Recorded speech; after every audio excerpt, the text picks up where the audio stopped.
I think that the chance of Donald Trump getting a fair trial in New York City may not be zero, but it's pretty close to zero, right? In the filing that the president's lawyers submitted to the court, they submitted a poll of 2,000 Manhattanites that found that 61% of people in Manhattan already believe that Trump's guilty in this case. And if you peel back the onion a little bit further and go to the 2020 election, 76% of people in New York City, Manhattan, in this jury poll voted for Joe Biden. 23% voted for Donald Trump. So it's going to be pretty tough to find a jury that is not somehow predisposed. If you find that pro-Trump juror, it's like finding a needle in a haystack. And we're hearing all this talk about data and building data.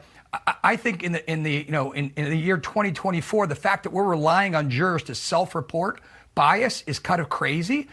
Data is available, readily available. You could gather tons of data on every one of these jurors, see what they've looked at on their internet searches, and see if they voted for Trump or posting anti-Trump messages on social media. It's easy to find whether somebody is pro-Trump or not. And then when they go and seat in this jury, who's going to want to recuse himself from the biggest trial in the history of New York City? David, you want the deep state to be investigating potential jurors? I think relying on people in these instances, right, and jurors to self-report in criminal cases is a little nutty. I do, Anderson. Listen, I was a jury foreman in a rape trial in Alexandria, Virginia, and I can tell you, it's a pretty scary place to be if you're a defendant. Yeah.